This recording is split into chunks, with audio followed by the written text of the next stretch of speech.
reconsideration, I beg your pardon.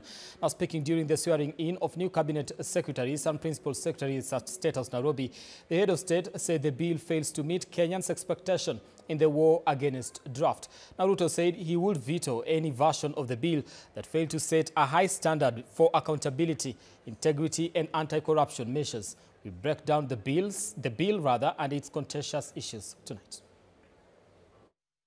The war on graft has been a subject of conversation in the country, with public servants finding themselves at the center of the conversation. On Thursday, President William Ruto returned a piece of legislation, which is the Conflict of Interest Bill 2023, to Parliament, asking lawmakers to graft a law that will effectively address corruption linked to personal interest among public officials. The head of state was categorical that the piece of legislation presented to him failed to meet Kenyans' expectations on the war on graft. I have just referred back to Parliament the Conflict of Interest Law or Bill, because in my opinion, it doesn't meet the threshold of the expectations of the people of Kenya. Ruto challenged both houses to re-debate the legislation and come up with something that will put an end to corruption, stressing his commitment to ending the vice that has permeated in government offices. A piece of law that will help us manage and eliminate eventually matters corruption that in many cases come as a result of conflict of interest for public officials who serve not the public but their interest. The Conflict of Interest Bill 2023 sought to finally replace the long-standing Public Office Ethics Act of 2003, which is believed to be an outdated piece of law that many argue lacked teeth. The Conflict of Interest Bill seeks to establish a legal framework to prevent public officials from using their offices for personal gain. It requires public servants to declare personal, family and business interests that could affect their decision-making and bars them from participating in matters where such interest exists. The bill also proposes restrictions on public officers doing business with government institutions and introduces post-employment limitations to prevent former officials from exploiting their past roles. The legislation seeks to make it mandatory for public officers to regularly disclose their assets and income.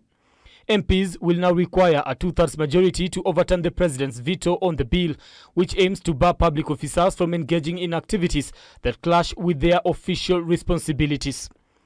The president had earlier pledged to reject the bill due to amendments that he feels weaken the powers of the Ethics and Anti-Corruption Commission, hindering the war on corruption. Section 18 of the bill, which barred public officers and their relatives from doing business with government entities, lawmakers termed it too broad and unrealistic, especially for MPs who have interest in companies or family businesses.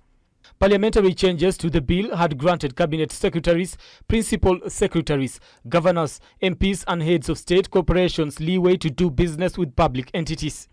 On the declaration of wealth every 2 years, the argument was that the bureaucracy could overwhelm public service and that the declaration timeline was too frequent. These changes softened requirements to regularly declare wealth, including that of spouses and close relatives, a move meant to tackle and explain accumulation of wealth. Mandatory lifestyle audits, the MP said, was intrusive and lacking in clear legal safeguards for privacy. A public officer who violates provisions could face up to 1 million shillings in fines or a 10-year jail term or both. MP said this could be used for political witch hunt. And now the head of state says the bar has been lowered and it needs to be raised to fight graft. The president has been vocal about the bill since last year. The proposed law aims to create a clear divide between public duty and private gain and restore public confidence in government institutions, curb favoritism and close loopholes that public officers have used to enrich themselves. Meanwhile, the president has assented to the Excess Duty Amendment Bill 2025, which amends the Excess Duty Act Cap 472 to remove the 25% duty on imported fully assembled electric transformers and their parts. And the industry must also work on the incentives for local manufacture of these transformers, encouraging the current assembly to go all the way to manufacture. This is expected to lower electricity connection costs for consumers by reducing the price of transformers. It will also help bring down electricity tariffs by cutting transformers replacement costs. Brian Amwai, K24, Nairobi. Now to matters IEBC, the Independent Electoral